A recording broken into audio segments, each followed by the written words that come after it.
भारत के 10 सबसे महंगे शादी हॉल जहां हर कोई शादी करना चाहता है। नंबर 10, ताज होटल मुंबई में स्थित शादी हॉल की भव्यता और शाही सेवाएं इसे भारत के सबसे महंगे शादी स्थलों में से एक बनाती हैं। इस ऐतिहासिक होटल में आयोजित शादियां एक राजसी अनुभव प्रदान करती हैं, जिसमें शानदार सजावट, विश्व स्तरीय खान पान और बेहतरीन सेवाएं शामिल होती हैं। यहाँ की वास्तुकला और खूबसूरत वातावरण शादी के दिन को और भी खास बना देते हैं। नंबर 9, दिल्ली का दी ओबेरॉय होटल अपनी प्रीमियम सेवाओं और शानदार सजावट के लिए प्रसिद्ध है। यहाँ आयोजित शादियां न केवल भव्य होती हैं बल्कि बहुत ही कस्टमाइज्ड होती हैं। ओबेरॉय की हर चीज में एक शाही अनुभव मिलता है जो शादी के दिन को अविस्मरणीय बनाता है। नंबर 8, जयपुर का 5 स्टार होटल अपनी शाही वास्तुकला और पारंपरिक भारतीय शाही शैली के लिए प्रसिद्ध है। यहाँ की भव्यता और खूबसूरत सजावट इसे भारत के सबसे महंगे शादी हॉल में से एक बनाती है। शादी के लिए कस्टमाइज्ड पैकेज, माहौल और उत्कृष्ट सेवाएं इसे और भी खास बनाती हैं। नंबर 7, दिल्ली का ललित होटल एक और लग्जरी शादी स्थल है जहां शादियां बेहद भव्य और शानदार होती हैं। इस होटल में ऐतिहासिक सजावट, आकर्षक माहौल और उत्कृष्ट सेवाएं जोड़े के लिए किसी सपने जैसी होती हैं। यहाँ की भव्य वास्तुकला और शाही माहौल इसे एक खास शादी स्थल बनाता है। नंबर 6, मुंबई का रेडिसन ब्लू होटल अपनी भव्यता और ऐतिहासिक माहौल के लिए प्रसिद्ध है। यहाँ की शादियां बेहद शानदार और महंगी होती हैं और इस होटल में जोड़े को एक राजसी अनुभव मिलता है। इस होटल में उच्चतम स्तर की सेवाएं और बेहतरीन माहौल होते हैं जो शादियों को और भी खास बना देते हैं। नंबर 5, गुजरात के वडोदरा पैलेस में आयोजित शादियां शाही और भव्य होती हैं। इस पैलेस की भव्यता और सुंदरता इसे एक प्रमुख शादी स्थल बनाती है। यहाँ की सजावट और माहौल जोड़ों के लिए एक अद्भुत अनुभव होता है और यह शादी के दिन को और भी खास बना देता है। नंबर 4, कोलकाता का हयात रेजेंसी होटल शानदार शादियों के लिए मशहूर है। यहाँ की भव्यता और शानदार सेवाएं इसे एक प्रीमियम शादी स्थल बनाती हैं। होटल में अद्भुत सजावट और प्रीमियम सेवाएं जोड़ों को एक अविस्मरणीय अनुभव देती है। इसके अलावा यहाँ का वातावरण और अद्वितीय वास्तुकला शादी को और भी विशेष बना देती है। नंबर 3, कश्मीर का श्रीनगर पैलेस एक अद्वितीय शादी स्थल है जहाँ शादियां कश्मीर की खूबसूरत प्राकृतिक सुषमा के बीच होती हैं। यहाँ की शाही सजावट और माहौल जोड़ों को एक ऐतिहासिक अनुभव प्रदान करते हैं। पैलेस की भव्यता और शांतिपूर्ण वातावरण इसे एक अद्वितीय और महंगा शादी स्थल बनाती है। नंबर 2,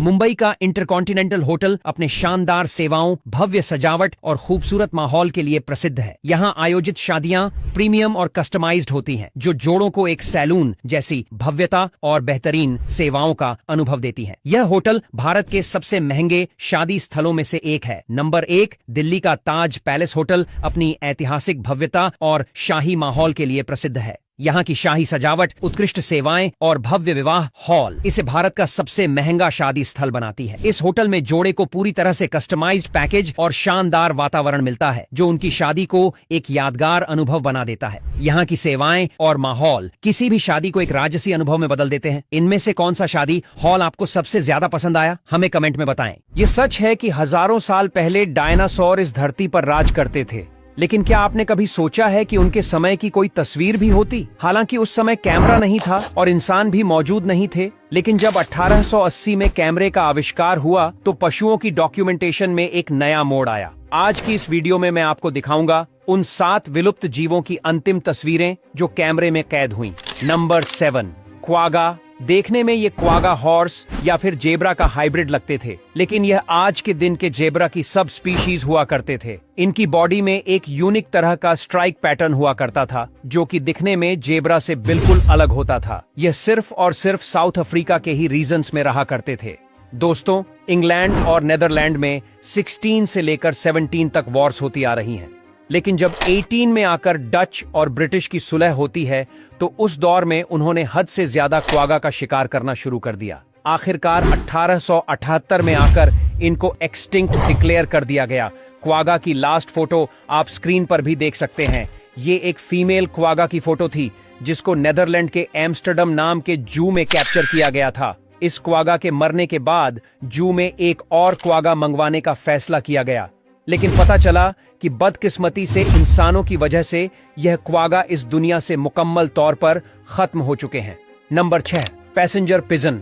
यह पिजन आज से 100 साल पहले नॉर्थ अमेरिका के आसमानों पर उड़ा करते थे। ये पैसेंजर पिजन इस दौर में ग्रुप बनाकर इस तरह उड़ते थे कि पूरा आसमान कवर हो जाया करता था। इनकी पॉपुलेशन का अंदाजा आप इस बात से लगा सकते हैं कि इनको घंटों लग जाते थे सर के ऊपर से उड़कर गुजरने में।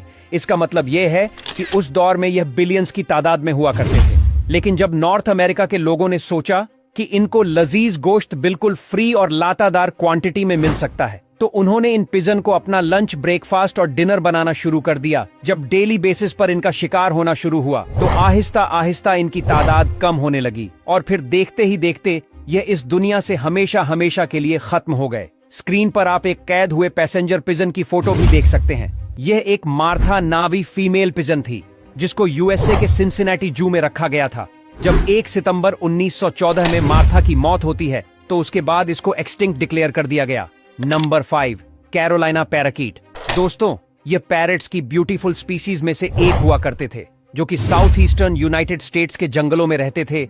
इनकी खुराक ज्यादातर फ्रूट्स और सीड्स होती थी।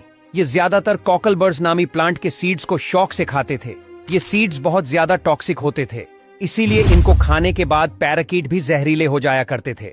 लेकिन इनकी एक्सटिंक्शन की वजह कुछ और ही थी। दोस्तों, अर्ली 19 में यूएस के लोग असली जानवरों के खाल या फिर फीडर से बने कपड़ों को बहुत पसंद किया करते थे।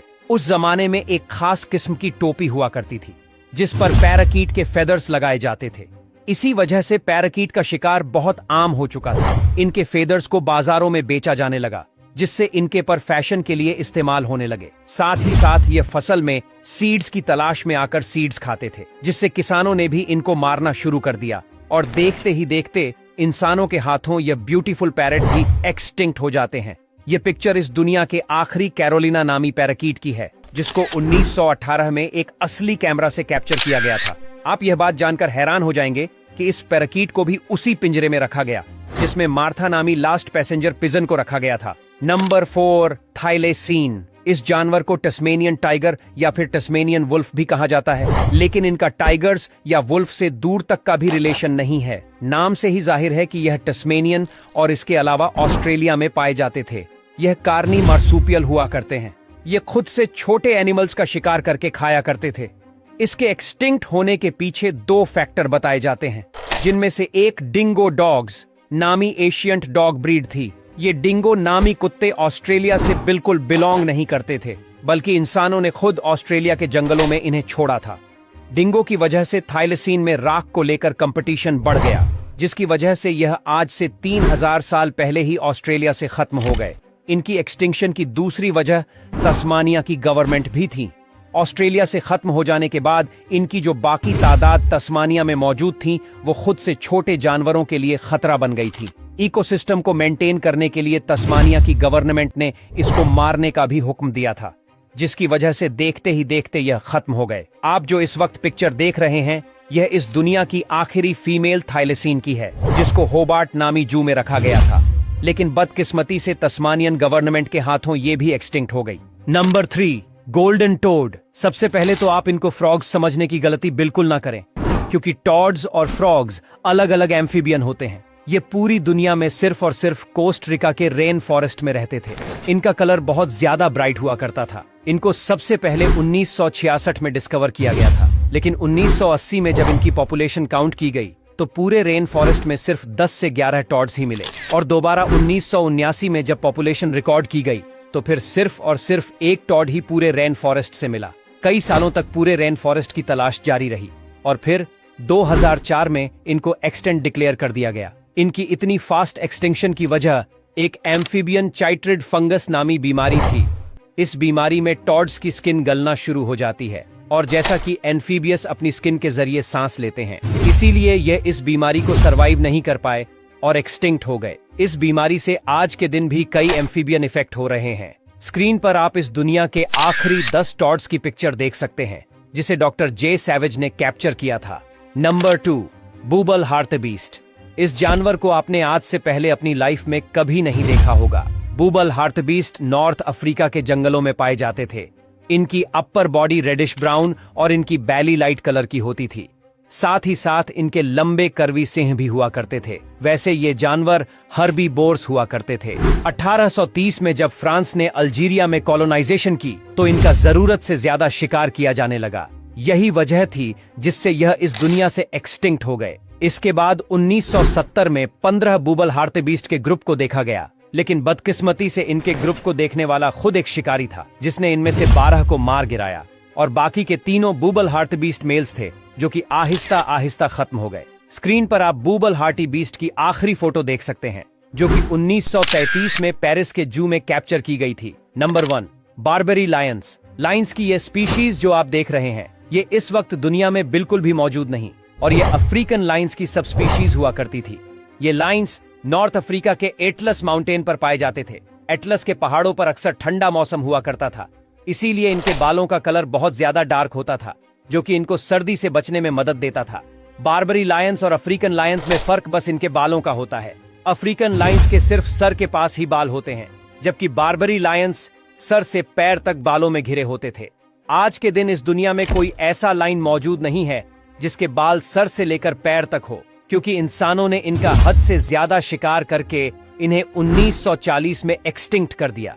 मार्सेलिन फ्रेंडलिन नामी एक फ्रेंच फोटोग्राफर हेलीकॉप्टर पर बैठे मोरक्को की तरफ जा रहे थे। ये खुद मिलिट्री से बिलोंग करते थे। एटलस के पहाड़ों से गुजरते वक्त ये अपनी दूरबीन में एक बारबेरी लायंस को स्पॉट कर लेते हैं। खुशकिस्मती से ये अपना कैमरा निकालकर इसको कैप्चर करने में कामयाब हो जाते हैं। इनकी ये पिक्चर इतनी फेमस हो गई थी क्योंकि 1940 में बारबेरी लायंस को एक्सटिंक्ट डिक्लेयर कर दिया गया था, लेकिन 1942 में इन्होंने इसकी असली फोटो को कैप्चर कर लिया था। हमारे चैनल ग्रो ग्रीन इंटरप्राइजेज को सब्सक्राइब करें, बेल आइकन दबाना